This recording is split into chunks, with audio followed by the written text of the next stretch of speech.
नमस्कार, अरुणाचल न्यूज़ 24 से में आपका स्वागत है। सबसे पहले सुर्खियां।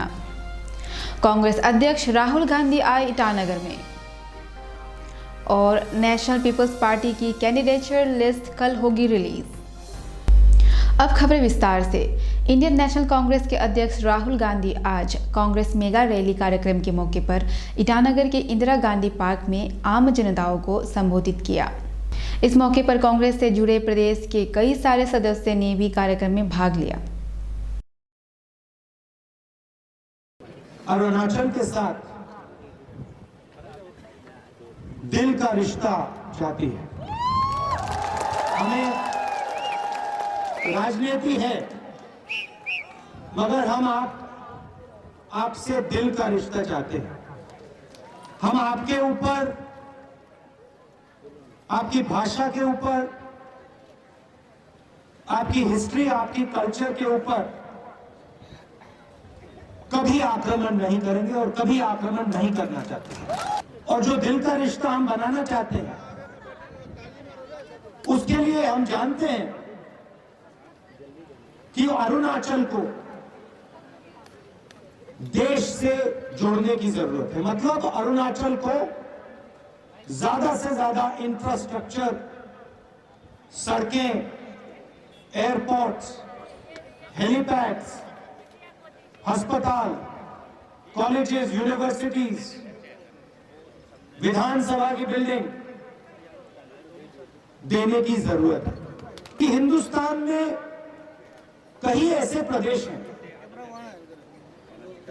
जिनको स्पेशल मदद की जरूरत है, और इसीलिए हमने नॉर्थ ईस्ट के सब स्टेट्स को स्पेशल स्टेटस दिया था। क्योंकि हम जानते हैं कि यहां पे आपको यूनिक तरीके की, अलग अलग तरीके की कठिनाइयां हैं जो नॉर्थ इंडिया में, सेंट्रल इंडिया में नहीं है। वो कठिनाइयां यहां आपको है। कनेक्टिविटी कम है, पहाड़ है, तो आपको स्पेशल स्टेटस की जरूरत है और हमने आपको वो दिया था। आज तक किसी को नहीं मालूम नीति आयोग क्या कर रहा है, किसी को समझ नहीं आया। मगर एक बात जरूर है कि जो पहले स्ट्रेटेजी से काम होता था, सोच समझ के काम होता था, अरुणाचल की जनता से पूछकर काम होता था, आज वो नहीं हो रहा। आज पूरे निर्णय दिल्ली से लिए जाते हैं। हम चाहते हैं कि अरुणाचल के भविष्य के निर्णय अरुणाचल के लोग, अरुणाचल की जनता एक दूसरे से बात करके जो आपको चाहिए वो आप करो। वो दिल्ली क्यों डिसाइड करे, वो नागपुर क्यों डिसाइड करे, वो आपको डिसाइड करना चाहिए। और ये छूट हम आपको देते थे। हमें ये भी मालूम था कि नॉर्थ ईस्ट को इंडस्ट्रियल डेवलपमेंट की जरूरत है, तो हमने नॉर्थ ईस्ट इंडस्ट्रियल डेवलपमेंट के लिए एक स्ट्रेटेजी, एक पॉलिसी बनाई थी। उसको भी बीजेपी ने खत्म कर दिया। तो मैं यहां स्टेज से आपको दो तीन चीजें कहना चाहता हूं। देखिए, स्पेशल कैटेगरी स्टेटस जो उन्होंने हटाया, उसे हम वापस लागू कर देंगे। नॉर्थ ईस्ट इंडस्ट्रियल पॉलिसी जो आपका हक है, जो आपसे छीनी, उसको भी हम आते ही रीइंस्टेट कर देंगे। और जो आपको पहले स्पेशल प्लान असिस्टेंस मिलता था, अरुणाचल के लिए स्पेशल पैसा भेजा जाता था, वो भी हम फिर से चालू कर देंगे।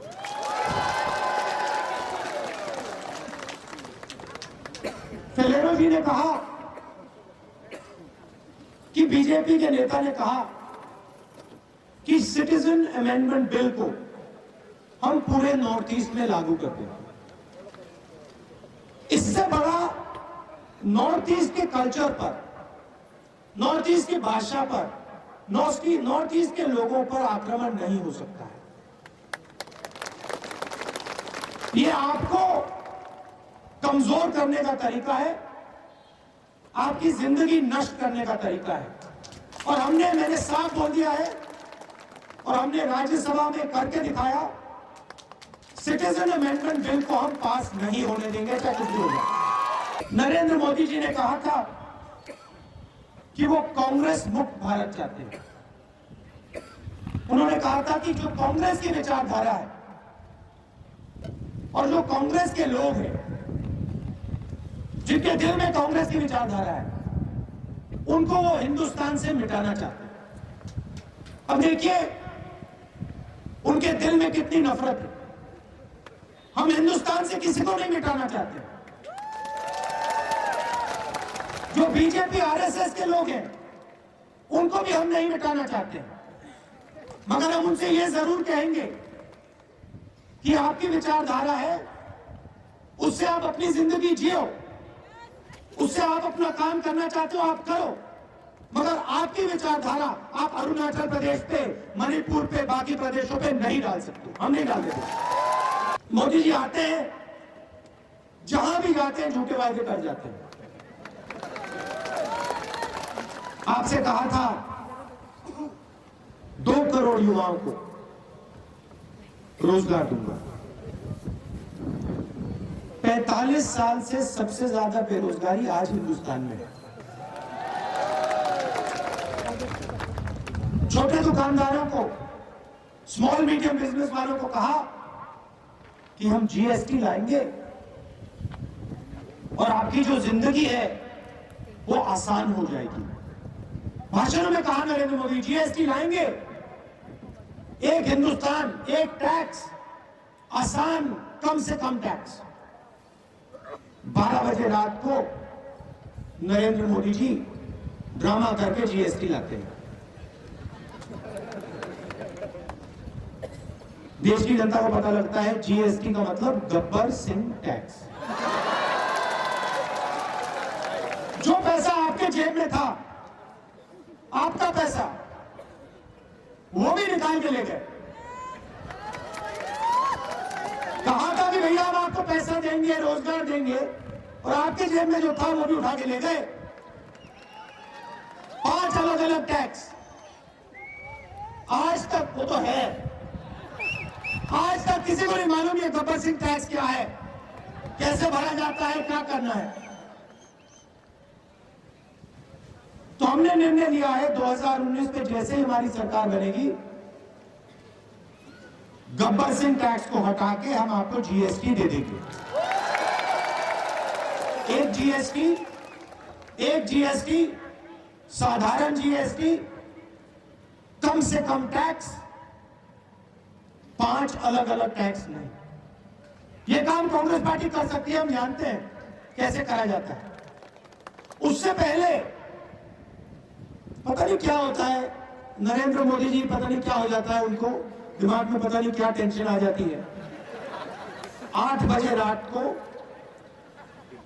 एक दिन टीवी पे आते हैं, फिर से मतलब पूरा सेट करके कहते हैं मित्रों 500 रुपए का नोट और 1000 रुपए का नोट मैं रद्दी कर रहा हूं।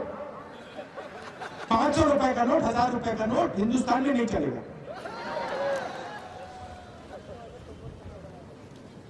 इनकी सोच समझिए ना।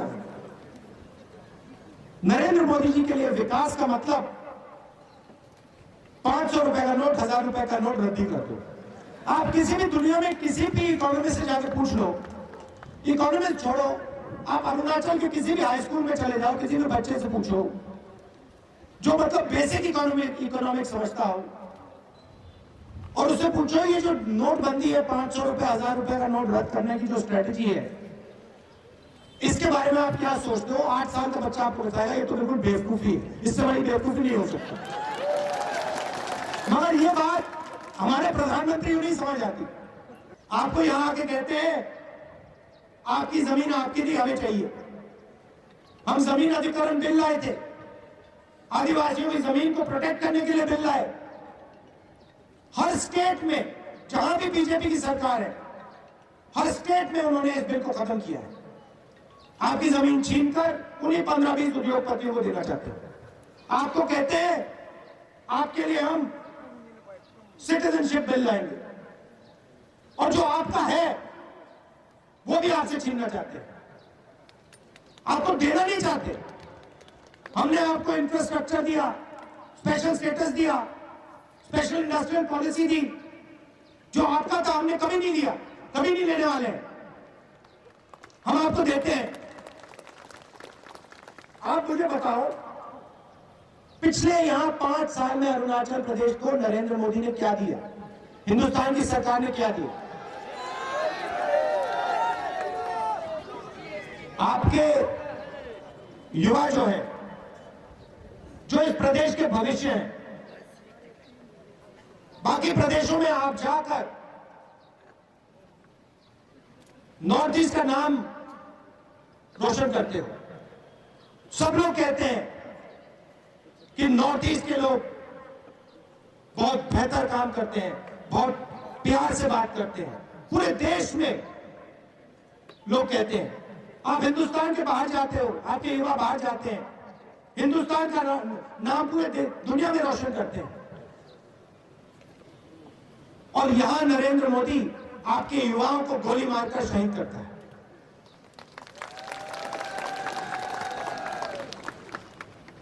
गरीबों को, किसानों को, कमजोरों को ये कुछ नहीं देते। हमने निर्णय ले लिया है 2019 में, और अरुणाचल के सब लोगों को ये अच्छी तरह मैं समझाना चाहता हूं।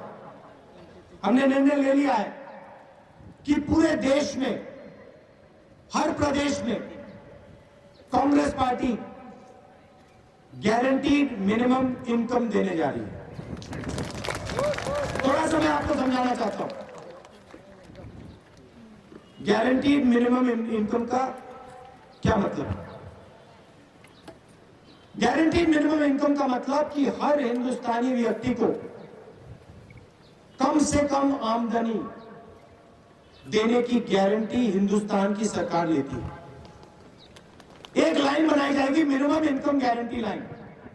इतने रुपए की मिनिमम इनकम होगी हिंदुस्तान में, और जो भी व्यक्ति उस इनकम लाइन से नीचे है, उसके बैंक अकाउंट पे हिंदुस्तान की सरकार सीधा पैसा डालकर उस लाइन तक उसको पहुंचा देगी। अगर नरेंद्र मोदी 15-20 लोगों को पैसा दे सकता है, तो कांग्रेस पार्टी अरुणाचल के युवाओं को, अरुणाचल की जनता को, हिंदुस्तान के गरीब कमजोर लोगों को पैसा दे सकते हैं। हम देके दिखा देंगे। यहां पे किसानों की समस्या है। प्रदेश बहुत बड़ा है, इंफ्रास्ट्रक्चर की जरूरत है, सड़कों की जरूरत है, मगर किसान को अपने माल के लिए, फल के लिए, सब्जी के लिए सही दाम मिलने की भी जरूरत है। उसे अपने काम के लिए सही दाम मिलना चाहिए। तो हम अरुणाचल में और बाकी प्रदेशों में किसान के खेतों के पास फूड प्रोसेसिंग प्लांट लगाएंगे।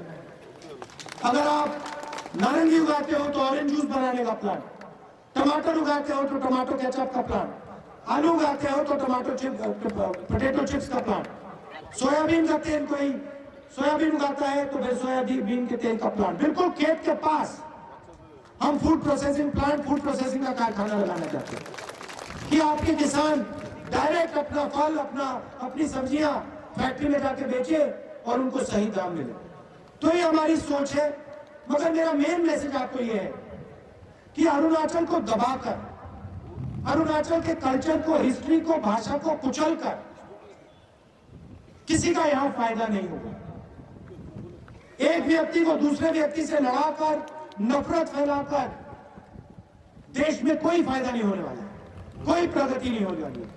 तो हम आपको ये कहना चाहते हैं कि हम आपको जोड़कर, जैसे मैंने पहले बोला, दिल का रिश्ता बनाकर प्यार से आपके साथ बात करना चाहते हैं। मिलके हम अरुणाचल को और हिंदुस्तान को मिलके जोड़कर हम आगे ले जाना चाहते हैं, और इसमें हम आपकी मदद चाहते हैं।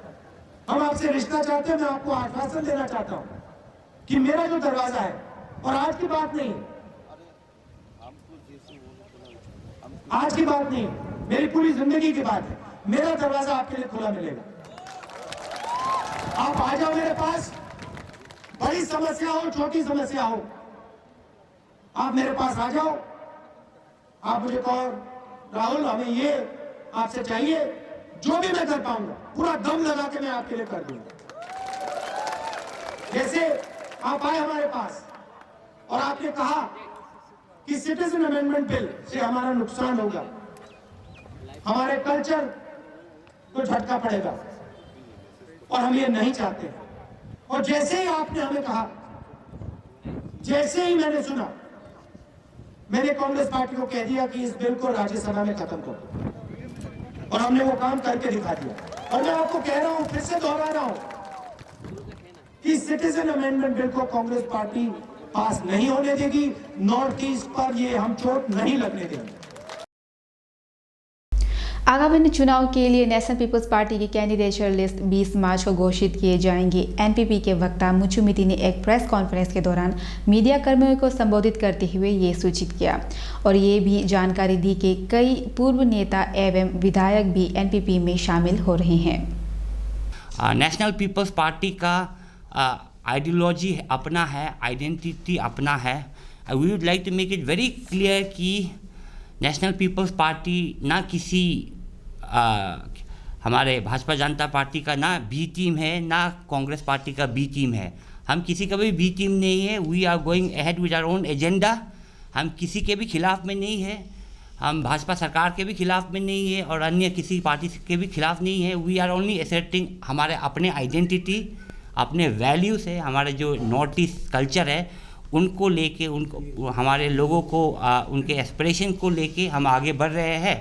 And you will see after tomorrow's जो डिक्लेरेशन होगा हम लोग का पार्टी टिकट का, आप लोगों को दिखाई देगा कि we have all very strong candidates and we could even form government हमारे आगामी चुनाव के रिजल्ट के बाद। As I have told you, tomorrow by 10 o'clock, by 10 to 10:30 we will be releasing the almost about 30 to 40 numbers of candidates list, but these are the ones who the selection committee has already cleared। और आज शाम को जो join कर रहा है around 20 to 25 members, वहाँ में जहाँ में हमारे सिटिंग एमएलएस भी है, उनका नाम शाम को हम लोग का मीटिंग होगा। क्लियर करने के बाद कल पूरा नाम एक साथ हम लोग आप लोगों को जानकारी देंगे। There has been various talks going around in the last what you call 2 months, 1.5 and 2 months.